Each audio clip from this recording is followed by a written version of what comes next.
ಇಲ್ಲಿ ಹೊಟ್ಟೆ ಪಡಿ ದುಡಿಯೋಕೆ ಬರ್ತೀವಿ ಸರ್ ನಾವು ಹೊತ್ತಾಗೆ ಯಾವ ಸಿಸ್ಟಮು ಇಲ್ಲ. ಈಗ ಫ್ಲೈಓವರ್ ಏನು ಚಾಲೂ ಇತ್ತು ಆವಾಗಲಿಂದ ರೋಡ್ ಸರಿ ಇಲ್ಲ. ಇಲ್ಲಿ ನೋಡ್ರಿ ಸರ್, ದಿವ್ಸಕ್ಕೆ 50 ಗಾಡಿ ಸಿಕ್ಕೊಂತಾವ ಹೊತ್ತಾಗಿ ಇಲ್ಲಿ. ಒಂದು 50 ಗಾಡಿ ಸಿಕ್ಕೊಂತಾವ ಇಲ್ಲ, ಮಣ್ಣು ಇಲ್ಲ. ಮೊನ್ನೆ ಒಂದು ಗಾಡಿ ಪೂರಾ ಸಿಕ್ಕೊಂಡು ಸೀಜ್ ಆಗಿ ಹೊಗೆ ಬರತ್ತಿತ್ತು. ನಮ್ಮ ಟ್ರಾಫಿಕ್ ಬೇಸ್ ಅವರು ಬಂದಿಂದ ಸ್ವಲ್ಪ ಜೋರು ಮಾಡಿದಿಂದ ಅಲ್ಲಿ ಮಣ್ಣು ಹಾಕ್ಯಾರ್ರಿ. ಒಂದು ಇನ್ನೊಂದು ಈ ಸೈಡ್ ನೋಡ್ರಿ, ಈ ಜನ ಹತ್ತಾಕಿಲಾಕ ಜಾಗ ಇಲ್ಲ. ಇಲ್ಲಿ ವ್ಯಾಪಾರಸ್ಥರಿಗೆ ಜಾಗ ಇಲ್ಲ. ಫ್ಲೈಓವರ್ ಕಾಮಗಾರಿ 15 ದಿವಸ ಅಂತೇಳಿ ಇವರು ರೋಡ್ ಬಂದ್ ಮಾಡಿ ಈಗ 40 ದಿವಸ ಸರ್. ಈಗ ವ್ಯಾಪಾರಸ್ಥರಿಗೆ ನಮ್ಗೆ ಇಷ್ಟು ತೊಂದರೆ ಐತಿ. ಮೊದಲನೇದಾಗಿ ಲಾಕ್ಡೌನ್ ಆದ ಸುಟ್ಟು ವ್ಯಾಪಾರ ಇಲ್ಲ. ಒಂದು ಮಾರ್ಕೆಟ್ ಎಲ್ಲ ತುಟ್ಟಿ ಐತಿ, ಜನ ಮಾರ್ಕೆಟಿಗೆ ಬರತ್ತಿಲ್ಲ. ಒಂದು ಎಲ್ಲ ಕಡೆನೂ ಆನ್ಲೈನ್ ಅಂತ ಆಗೈತಿ. ಪ್ರತಿಯೊಬ್ಬರು ಆನ್ಲೈನ್ ಅಂತ ಹೊಂಟಿರ್ತಾಗೆ. ನಮ್ಮ ರೋಡಿಗೆ ಬಂದು ವ್ಯಾಪಾರ ಮಾಡೋ ಜನ ಭಾಳ ಕಡಿಮೆ ಆಗಿರ್ತಾರೆ ಏನ್ರಿ. ಅಂತಾದ್ರಾಗ ಇದು ರೋಡ್ ಸರಿ ಇಲ್ಲ. ಇದಕ್ಕೆ ರೆವಿನ್ಯೂ ಅವ್ರಿಗೆ ಹೇಳಿದ್ರೆ ಅವರು ಹೇಳ್ತಾರೆ ಮಾಡಿಸ್ತೀವಿ, ಇದು ಫ್ಲೈಓವರ್ ಕೆಲಸ ಇದೆ ಅಂತ ಹೇಳ್ತಾರೆ. ಮತ್ತು ಯಾರಿಗೆ ಹೇಳ್ಬೇಕು ಸರ್? ಇನ್ನು ಕಾರ್ಪೊರೇಷನ್ದವ್ರಂತೂ ಈ ಕಡೆ ಕೇರ್ ಮಾಡೋರು ಇರ್ತಾರೆ. ಮಳೆ ಬಂದ್ರೆ ಸಮಸ್ಯೆ ಎದುರಿಸೋದಕ್ಕಿಂತ ನಾವು ಸಮಸ್ಯೆಗಳನ್ನ ನಾವು ನೋಡ್ತೀವಿ ಸರ್. ನಾವು ಸಮಸ್ಯೆಗಳು ನಾವು ಬೀಳ್ತೀವಿ ಸರ್. ಯಾಕಂದ್ರೆ ಇಲ್ಲಿ ಮಳೆ ಬಂದ್ರೆ ಏನೋ ಪ್ರಾಬ್ಲಮ್ ಬಂದ್ರು ನಮ್ಗೆ ಸಮಸ್ಯೆಗಳು ಭಾಳ ಆಗತ್ತವ ಸರ್. ಇದ್ರ ಬಗ್ಗೆ ರಾಜಕಾರಣಿಗಳು ಸ್ವಲ್ಪ ಯೋಚನೆ ಮಾಡ್ಬೇಕು ಸರ್.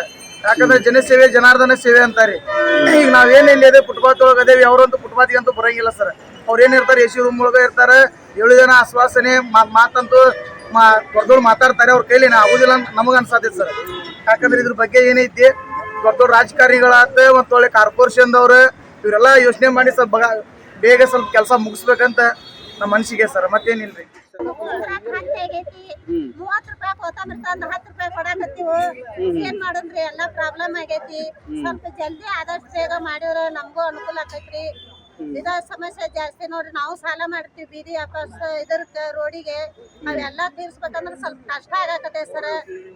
ಎಲ್ಲಾರ್ಗೆ ಸ್ವಲ್ಪ ಅನುಕೂಲ ಮಾಡಿಕೊಡ್ರಿ ಸರ್ ಅಂತ ಕೇಳ್ಕೊಳ್ರಿ. ಎಲ್ಲಾ ರಾಜಕಾರಣಿಗಾತು ಎಲ್ಲಾ ರೋಡ್ ಅಂತೂ ಮೊನ್ನೆ ಹೋಗಿ ಎಲ್ಲಿ ಸಾಯ್ತು ಅಂತೇಳಿ ಹೆದರಿ ಇದು ಮಾಡಿದ್ರಿ. ಗಾಡಿ ಸಿಕ್ಕಂತು ಅದಕ್ಕೆ ಸ್ವಲ್ಪ ರೋಡ್ ಇದು ಮಾಡ್ಬೇಕ್ರಿ.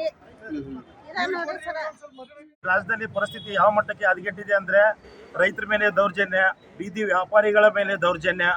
ಬೆಂಗಳೂರಲ್ಲಿ ಫುಟ್ಪಾತ್ ಅಲ್ಲಿ ವ್ಯಾಪಾರ ಮಾಡ್ತಕ್ಕಂಥ ಎಷ್ಟೋ ಸಾವಿರಾರು ಕುಟುಂಬಗಳನ್ನ ಈ ರಾಜ್ಯದ ಮುಖ್ಯಮಂತ್ರಿ ಡಿ.ಕೆ. ಶಿವಕುಮಾರ್ ಬೀದಿ ತಂದಿದ್ದಾರೆ. ಅದರಲ್ಲಿ ಈ ಫ್ಲೈಓವರ್ ಸಮಸ್ಯೆ ಇದ್ದ ಈ ಹುಬ್ಳಿ ಧಾರವಾಡದಲ್ಲಿ ಇರ್ತಕ್ಕಂಥ ಅದರಲ್ಲಿ ಎಸ್ಪೆಷಲ್ ಆಗಿ ಚೆನ್ನಮ್ಮ ಸರ್ಕಲ್ ಅಲ್ಲಿ ಇರ್ತಕ್ಕಂಥ ಬೀದಿ ವ್ಯಾಪಾರಿಗಳಿಗೆ ಬಹಳ ತೊಂದರೆ ಆಗ್ತಿದೆ. ಆದಷ್ಟು ಬೇಗ ಈ ಫ್ಲೈಓವರ್ ಕಾಮಗಾರಿನ ಸಂಪೂರ್ಣಗೊಳಿಸಿ ಬೀದಿ ವ್ಯಾಪಾರಿಗಳಿಗೆ ಸುಸಜ್ಜಿತವಾದಂಥ ಸ್ಥಳಗಳನ್ನು ನಿರ್ಮಾಣ ಮಾಡಿ ಅವರಿಗೆ ಅನುಕೂಲ ಮಾಡಿಕೊಡ್ಬೇಕಂತೇಳಿ ಈ ರಾಜ್ಯದ ಮುಖ್ಯಮಂತ್ರಿಗೂ ಹಾಗೂ ಈ ಧಾರವಾಡ ಜಿಲ್ಲೆಯ ಸಂಸದರಾಗಿರ್ತಕ್ಕಂಥ ಪ್ರಹ್ಲಾದ್ ಜೋಶಿ ಅವರಿಗೂ ಹಾಗೂ ಈ ಭಾಗದ ಶಾಸಕರಿಗೂ ನಾವು ಮನವಿ ಮಾಡ್ಕೊಳ್ತಿದ್ದೀವಿ. ಸ್ವಲ್ಪ ದಯವಿಟ್ಟು ಬಡವರ ಮೇಲೆ ನೀವು ದೌರ್ಜನ್ಯ ಏರುತ್ತಂತನ ಕಮ್ಮಿ ಮಾಡಿ, ಗೂಂಡಾ ರಾಜ್ಯ ಮಾಡತಕ್ಕಂಥದ್ದನ್ನ ಬಿಡಿ. ಈ ರಾಜ್ಯದ ಮುಖ್ಯಮಂತ್ರಿಗಳೇ ಇವತ್ತು ಗುಂಡಾ ವರ್ತನೆ ತೋರ್ಬೇಕಾದ್ರೆ ಇವತ್ತು ಯಾವನ ಬರ್ತಾನೆ, ಹೆಣ್ಮಕ್ಳು ವ್ಯಾಪಾರ ಮಾಡ್ತಿರ್ತಾರೆ, ಗಂಡ ಮಕ್ಕಳು ದುಡಿತಿರಲ್ಲ, ಏನ್ ಒಂಥರ ಅಶ್ಲೀಲ ಪದಗಳು ಮಾತಾಡ್ತಾರೆ. ಇಲ್ಲಿ ಕುಡ್ಕೊಂಡು ಗಾಂಜಾ ಹೊಡ್ಕೊಂಡು ದಾನ್ಲಿ ಮಾಡಿರ್ತಕ್ಕಂಥ ಕೆಲಸಗಳು ಸಹ ಜಾಸ್ತಿ ಆಗ್ತಾ ಇದೆ. ದಯವಿಟ್ಟು ಇಲ್ಲಿ ಬೀದಿ ವ್ಯಾಪಾರಿಗಳಿಗೆ ನೀವು ರಕ್ಷಣೆ ಕೊಡ್ತಕ್ಕಂಥದ್ದು ಹಾಗೂ ಸವಲತ್ತನ್ನು ಕೊಡ್ತಕ್ಕಂಥದ್ದು ಈ ರಾಜ್ಯದ ಮುಖ್ಯಮಂತ್ರಿಗಳ ಜವಾಬ್ದಾರಿ. ನೀವು ಆ ಕರ್ತವ್ಯವನ್ನು ಬಹಳ ನಿಷ್ಠೆಯಿಂದ ಮಾಡ್ಬೇಕಂತೇಳಿ ತಮ್ಮಲ್ಲಿ ಕಳಂಕಳಿಯ ಮನವಿ ಮಾಡ್ತಾರೆ.